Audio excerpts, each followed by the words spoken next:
அன்பான நண்பர்களே, உலகத்துல நம்ம எல்லாரையும் நேசிக்கிறோம். சில பேரை ரொம்ப ஸ்பெஷலா நேசிக்கிறோம். சில பேர் என்னன்றா அவங்க என்னுடைய இருதயம் ரொம்ப எனக்கு இஷ்டமானவங்க, என்னுடைய ஒய்ஃபோட அவங்கள ரொம்ப நேசிக்கிறேன் அப்படின்னு சில பேர் சொல்லுவாங்க.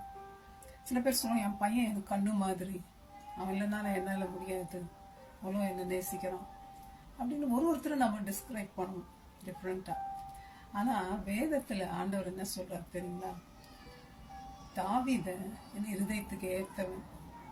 ஒருத்தர் எப்படி அப்படி ஆண்டவர் சாட்சி சொல்ல முடியும்? அவரு ரொம்ப நல்லவரா? அவர் பாவமே செய்யலையா? ரொம்ப பெரிய பாவத்தெல்லாம் செஞ்சிருக்காரு தாவீது.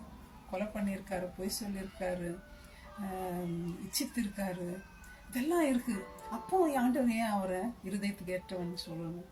என்ன பண்ணாரு அவர் வாழ்க்கையில? நமக்கெல்லாம் தெரியும். ஆண்டவர் டேவிட் வாழ்க்கையில எல்லாமே நன்மையா இல்லை. மகனை அப்சலோம் துரத்துறாரு, ஓடுறாரு அவர் ராஜ்யத்தை விட்டுட்டு. அது இல்லாம பொண்டாட்டி பிள்ளைங்களெல்லாம் தூக்கிட்டு போயிடுறாங்க. அப்போ அவருடைய நிலைமை எப்படி இருக்கும்? சந்தோஷமா இருக்குமா?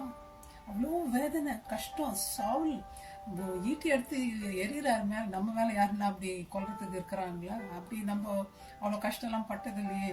அப்படி இருந்தும் ஒரு துதி ஆத்மாவென்ற அவருடைய வாசல்களில் துதியோடும் பிரகாரங்களில் புகழ்ச்சியோடும் பிரவேசிப்பென்றார். சங்கீதத்தை எழுதுறாரு.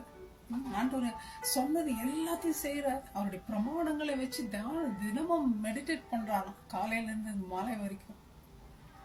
அவருக்குள்ள செத்தப்ப கூட தேவாலயத்துக்கு போறாருங்க. எவ்வளவோ ஆண்டவரை நேசிச்சிருக்காரு. அவர் ஆண்டவர் மேல நம்பிக்கை வச்சிருக்காரு. சின்ன ஆட்டுக்கு மேய்ச்சிருக்கும் போது கோலியாத்தை பாக்குறாரு.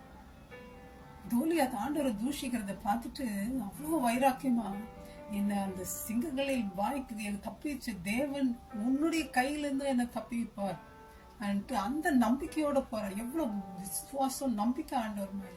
நமக்கு எப்படி இருக்குங்க? நம்முடைய கஷ்டம், வேதனை, பயம் வரும்போது ஆண்டவர் மேல நம்பிக்கை இருக்கா? இல்ல கோலியாத் பார்த்து ஓடிடுறோமா? நம்ம எப்படி இருக்கும்? ஆண்டவருடைய இருதயத்துக்கு ஏற்ற மாதிரி அவருடைய கற்பனைகளை நம்ம கை கொள்றோமா? பாவம் செஞ்ச நாத்தான் வந்து சொல்லும் போது மட்டும் நம்ம மன்னிப்பு கேட்கிறோம். ஆண்டவருக்கு விரோதமா நான் பாவம் செஞ்சேன், பாவத்தை மறைக்கல. ஆண்டவர் தாவீது சொல்றார், என்னோட பாவங்களை கழுவு ஆண்டவரே, என்னை சுத்திகரி ஆண்டவரேன்னு கேட்கிறார். நம்ம எப்படி இருக்கணும்? பாவம் செஞ்சுட்டு கூட செய்யலன்னு போய் சொல்றோம்.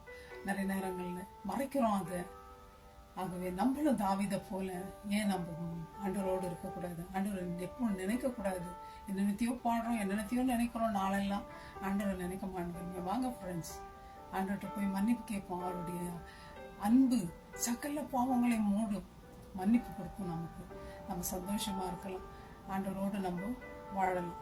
அந்த மனப்பான்மை ஆண்டவர் நமக்கு கொடுப்பாராக. வெற்றியுள்ள வாழ்க்கையை நம்மளால வாழ முடியும். God bless you my friends. Thank you. Bye bye.